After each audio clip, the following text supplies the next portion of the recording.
Okay,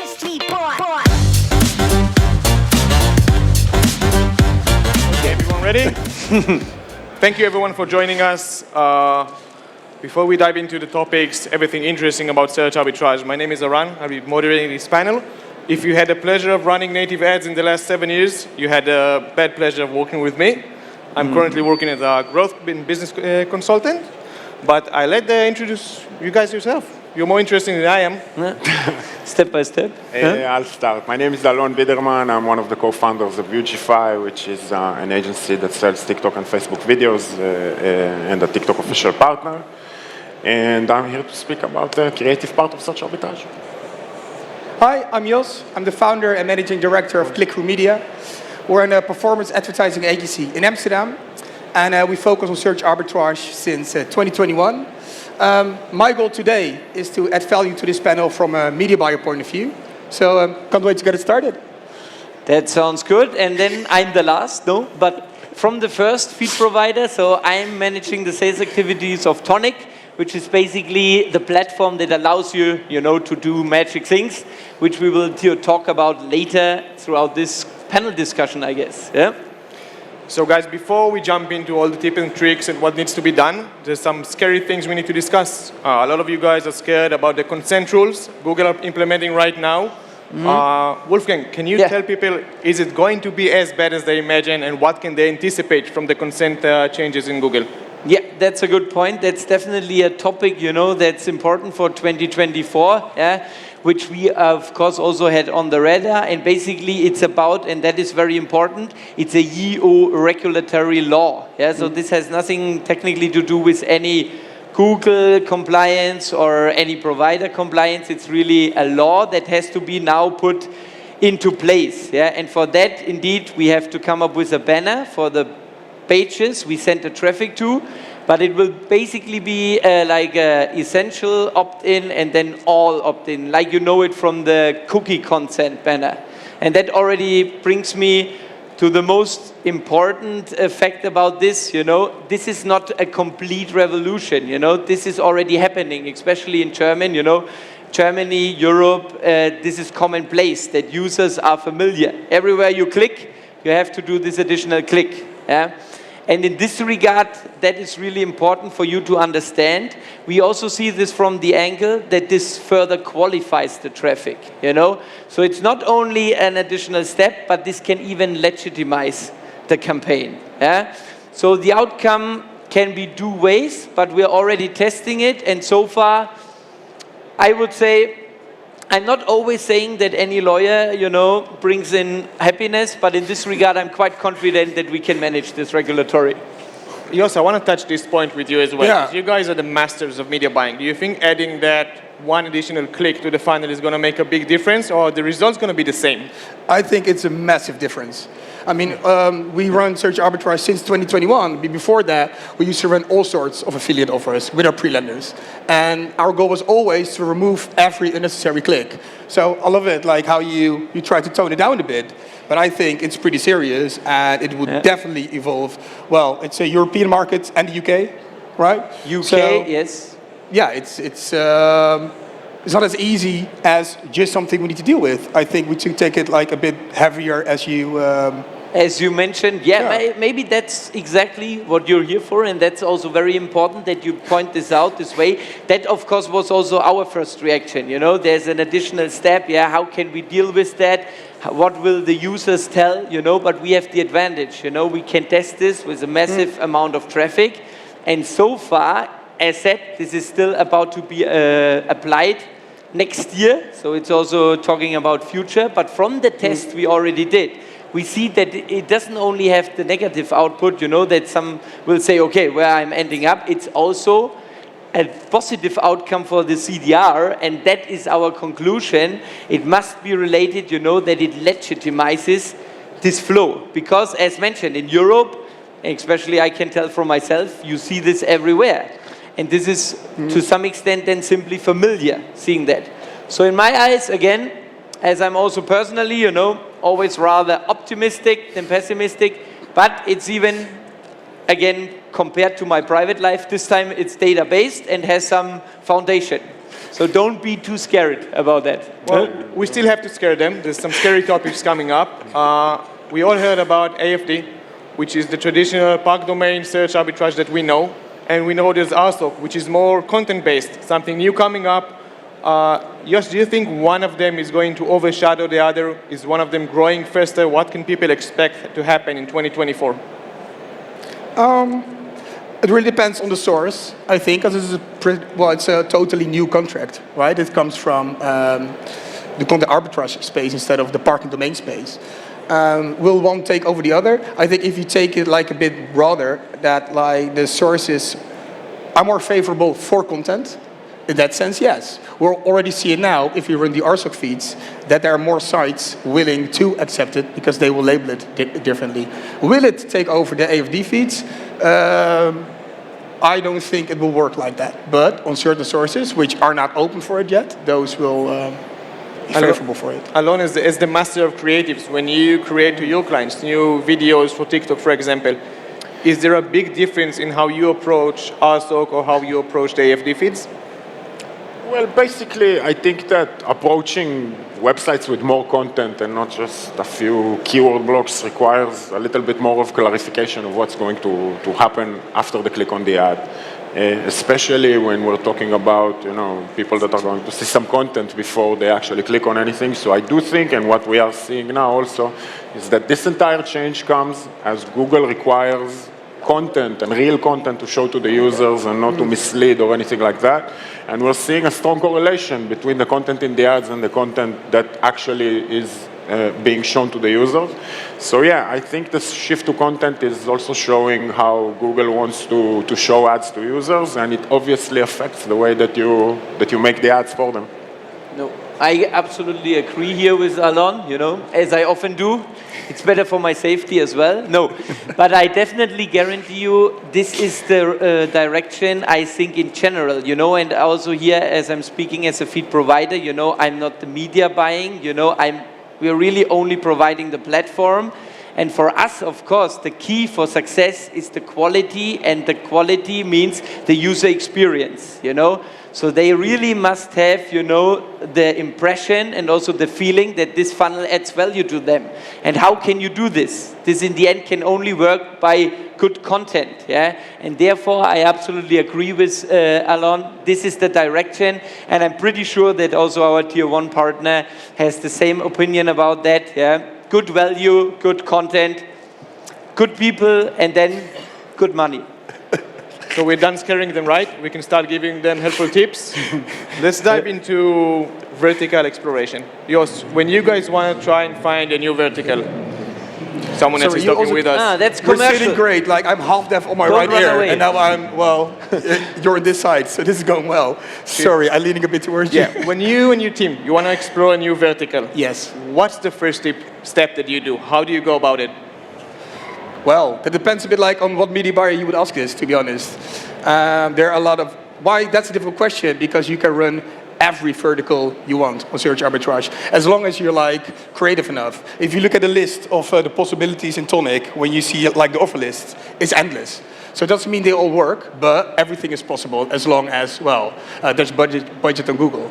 But two things that is very helpful for our team is to have a competitive advantage.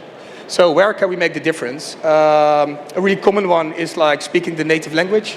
So you can drop your CPC because you have a top ad, because you master the headline, and overall market knowledge of a certain country. I think, 2 speeches ago, it was here about the Indian market. I think that's a great example about that.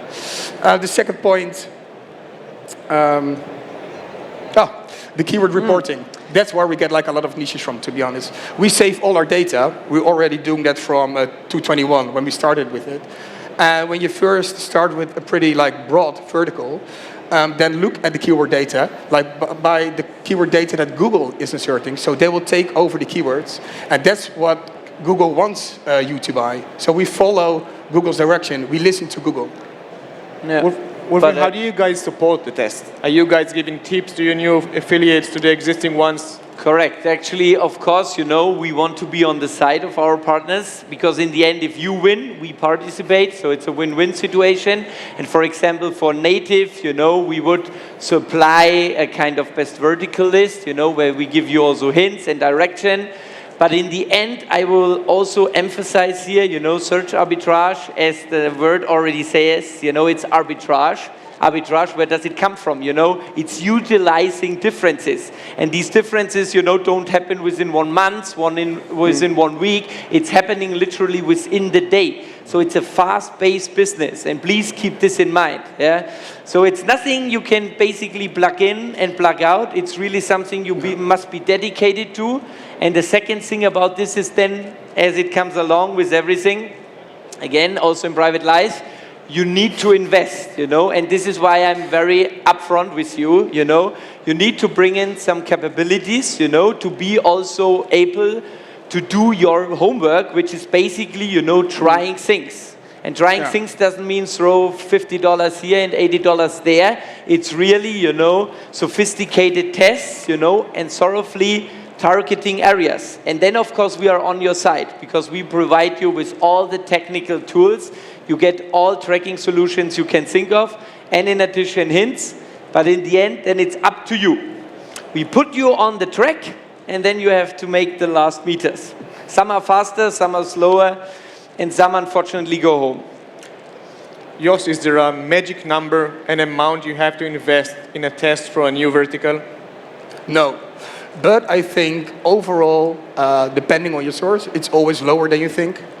When you already have the experience in running ads, you also have this feeling of an ad will work or not. You see the CTR already on the ad, you see the EPC coming in.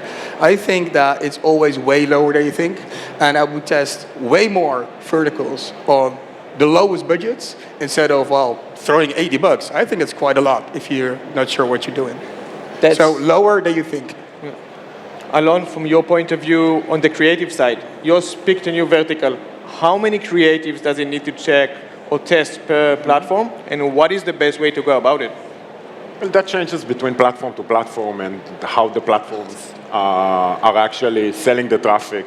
Some of them you can set the CPC price, and some of them you don't.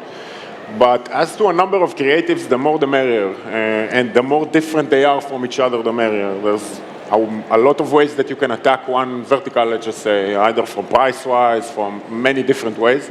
And what we see is that the most successful affiliates don't just take an ad and copy it and don't just, you know, use things that are out there. They actually use their mind and try to create, let's just say, variations of existing things and to adapt them to be a little bit more unique.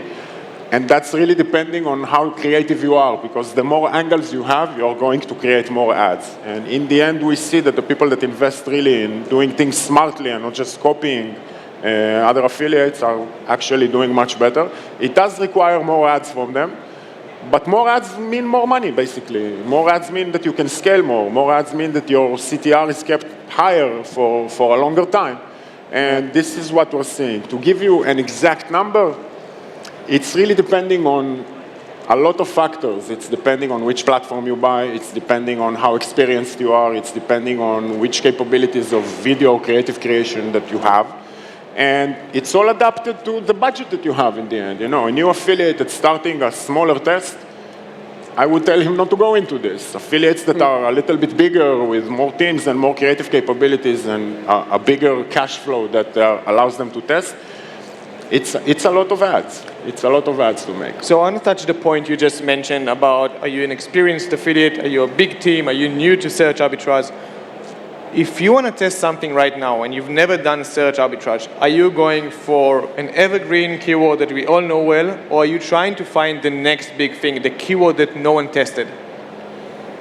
I think it's a combination of both, but search arbitrage, you know, there's nothing much more you can invent unless it's really hot now, okay? Unless there's a new e-com product that is coming out that was never there before, or all sorts of stuff. The majority of search arbitrage is shared between all the keywords that everybody's using, which creates a lot of problems.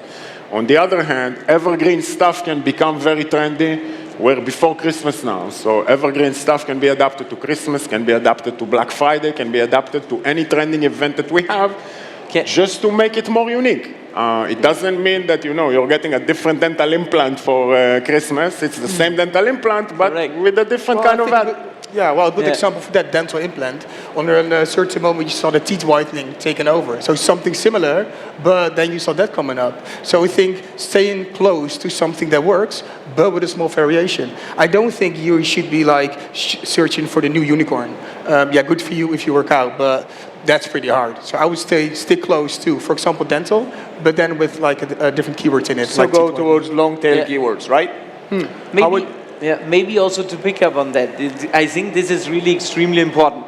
That's also a good message. You don't always have to invent the new wheel, but once you found something that works, what your task is, to optimize this, And there again, it's crucial that you have a sophisticated tracking solution. And this is also where we see our role here as a feed provider platform, We give you options for callbacks, you can track 4 major events, but you can even implement pixels of the most established networks like Taboola, TikTok, Facebook. And with these tools, you don't always have to come up with a complete new idea every day, but you need to do your task, and then you can, by fine-tuning your campaigns, also earn your next gadget for Christmas. So I want to take the same question, but remove the last part. Instead of talking about testing as an affiliate, evergreen or trendy stuff, Jos, how would you go about testing different traffic sources? So you can do search arbitrage on Facebook, you can do it on TikTok, you can do it on native. Do you think the experience and expertise of the affiliate has an impact on which channel he should choose? Definitely.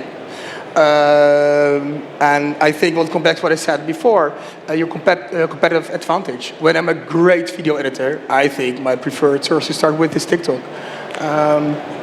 When I'm better statistical media buyer, I would go way sooner to Outbrain or Taboola, for example. So definitely, stay close to US media buyer to test what you want.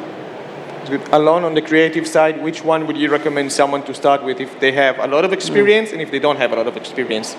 Basically, experience is very platform specific, what I call. You can be a native expert and don't know nothing about TikTok or Facebook, and you can be a Facebook expert and don't know nothing about.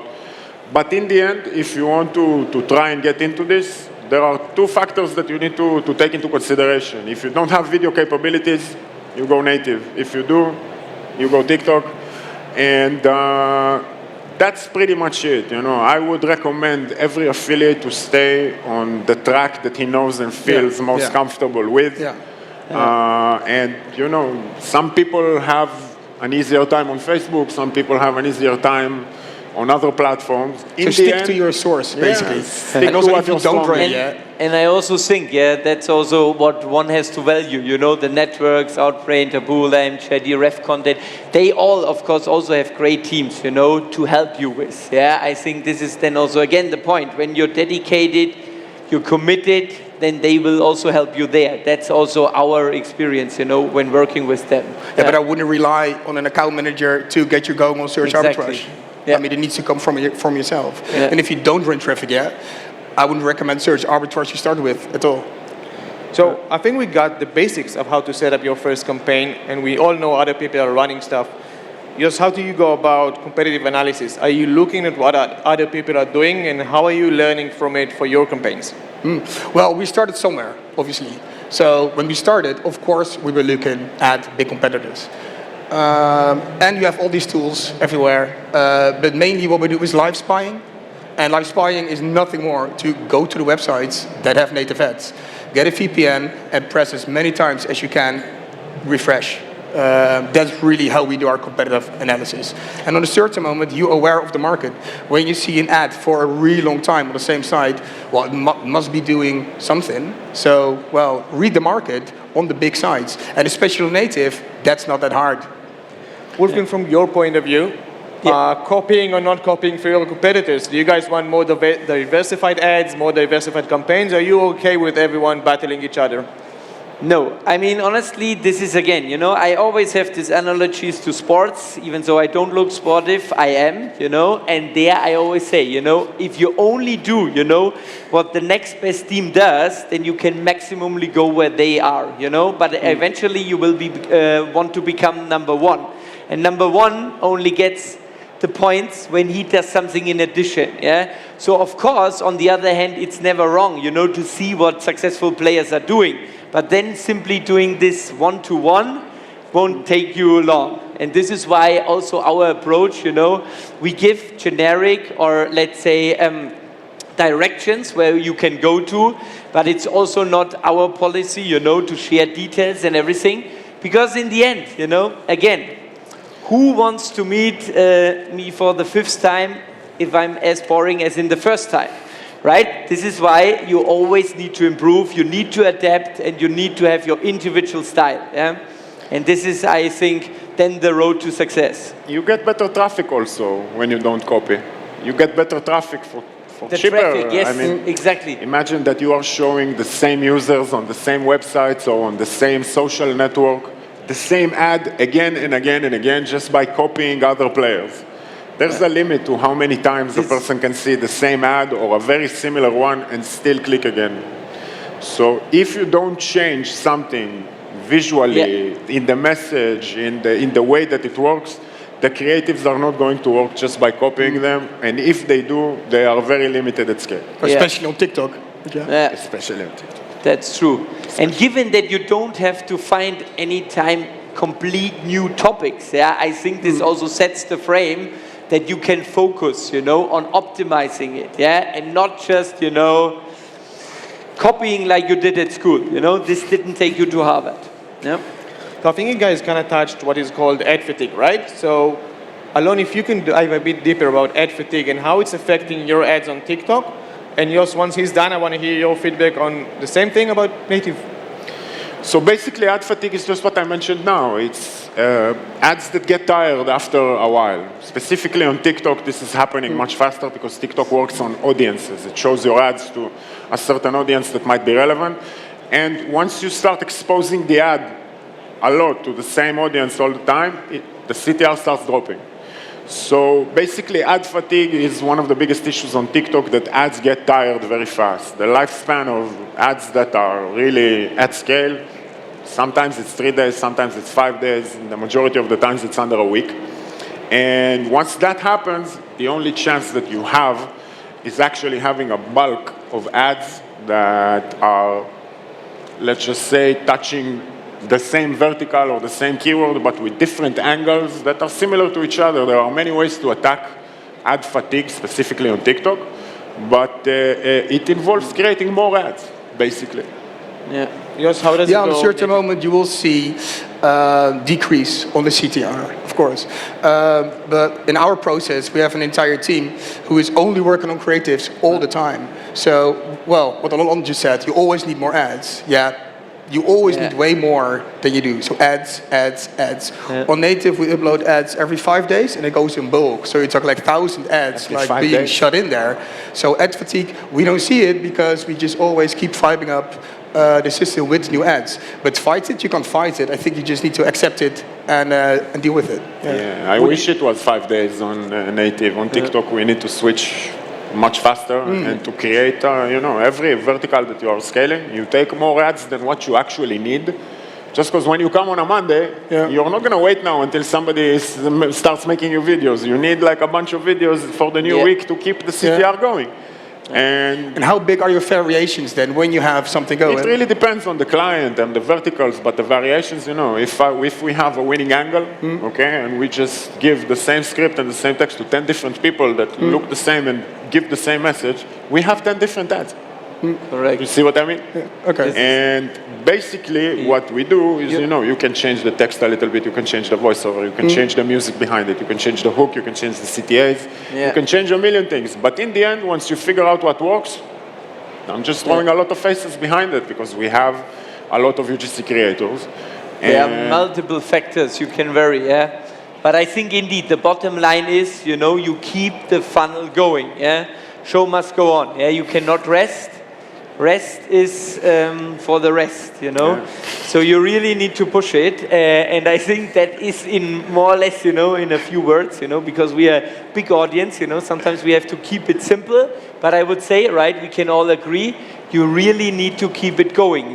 This is why arbitrage, this is why I mentioned this, coming from financial background, maybe this was even mentioned, you know, in arbitrage, you know, it is daily intraday, you know, there you cannot take a break for 2 days and then wait and then consider that you can simply jump in.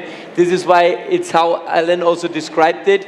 You need to already be prepared for the next 5 days, you know, that you can eventually also react promptly.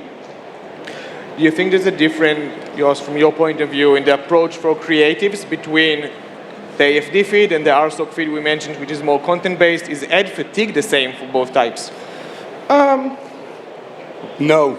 Well, we use exactly the same process, to be honest. So, no, we have certain processes for our creative team, which is based on affiliate teams, great people. But we use exactly the same process for the same feeds. So, no, we don't use a different system for it, no. No, but I think that, you know, ads will get tired because they are ads, okay? What comes after the ad, if it's a landing page like this or a landing page like that, it can affect the quality, it can affect a lot of things, but it's not going to affect the ad fatigue, because the more you expose the ad, the more it's going to get tired. In the end, if you show this page or you show that page, it's not going to make such a huge difference. But the more traffic you get, the faster the ads will get fatigued. So, I think we all agree on that. And if you want to look forward right now, we all know that a couple of years ago, search was the biggest trend on native. And in 2023, we saw everyone going wild on TikTok. Everyone had a TikTok account for search. What is your expectation and what is your guess going to be for the next big trend in search arbitrage? Yeah, you can start. Stabilization. I think a lot of guys got smacked around by chargebacks or changes on the invoices. So I think stabilization, because guys will run, they can't run anymore on the 5% margins with high volumes, because, well, you never know until 90 days what your real earnings are. So I think safetiness, and you do that by stabilization. And I think more companies will work together. So what's the English word? Consolidation. You already see, like, internal media buys. Internal media buy teams, that they take quite some volumes there. People need to work together in order to make that work. So stabilization. Alon? I'm expecting a big focus on quality of traffic from Google side. I'm expecting a big bump in, let's just say, anything policy related, really, in policing the ads that are relevant and not over-promising. Since now there is content involved, or there is going to be content involved, nobody knows yet how much content and what content, but it looks like the focus next year is going to be on quality to avoid those chargebacks that everybody was seeing, and to provide a better user flow for the entire search ecosystem. It starts from the ads, it continues with the content later or whatever, but in the end, what I'm feeling and what we're all feeling is that quality of users and quality of traffic is going to be a big issue for next year. I would definitely agree. As I already mentioned, right, it was Alan's statement. Now I can see if you paid attention. No. I would really say this is one of the big trends, but it's not only a trend, it's also in my eyes the right strategy. Yeah? It goes in the direction that the user quality must be higher, because we all know we only want to pay for something that works. So eventually also in the end, you know, partner that all, you know, support us here, that are the advertisers, right? And we can all assume that only if the traffic we give them, they are also willing to continue this journey with us, yeah? And this is why mega trend or mega expectation and mega success criteria is quality, yeah? So work on your funnel, yeah? Make sure that you're not, you know, falling for a short-term trap, you know? You think, okay, wow, that looks... If you only can tell that this, you know, is too cheap to be true, then probably it is too cheap, you know? And then you can also tell that latest, the next day, the person you sold this thing will no longer be confident with you, you know? And then in the long run, we would all be punished by that. And this is why I also want to stress this message, you know? Make sure that the user experience is high quality, make sure that your audience is targeted, make sure that the message is clear, not over-promising. guiding the user in the right direction, because the wrong direction will not only mislead the user, it will also mislead the whole funnel in a wrong reputation. And this is exactly what we want to avoid. Yeah? So keep it up for the good traffic, and then we're all happy. And next year we'll meet again. And maybe I also show up. Huh? Yeah. So I have a question about that, because we just talk about like keeping it safe and stabilizing the market. As head of sales, what do you change in order to keep your feet safe as gatekeeper on the affiliates? Because you need to keep us safe, you know what I mean? Yes, of course. That's a very valid point. And of course, this is one of our major concerns, or one of the core tasks, as I mentioned. On the one hand, we see ourselves as partner for you, yeah? As was discussed, you have some questions, you don't know in which direction you want to go, yeah? But in the end, the media buying, we are very much aware, you're the expert. But then there's the second pillar. You want to have the technical tools, yeah, when you found the right direction, that you can draw conclusions. So you need to have a well-working, technically sophisticated and state-of-the-art platform. And that's the second step.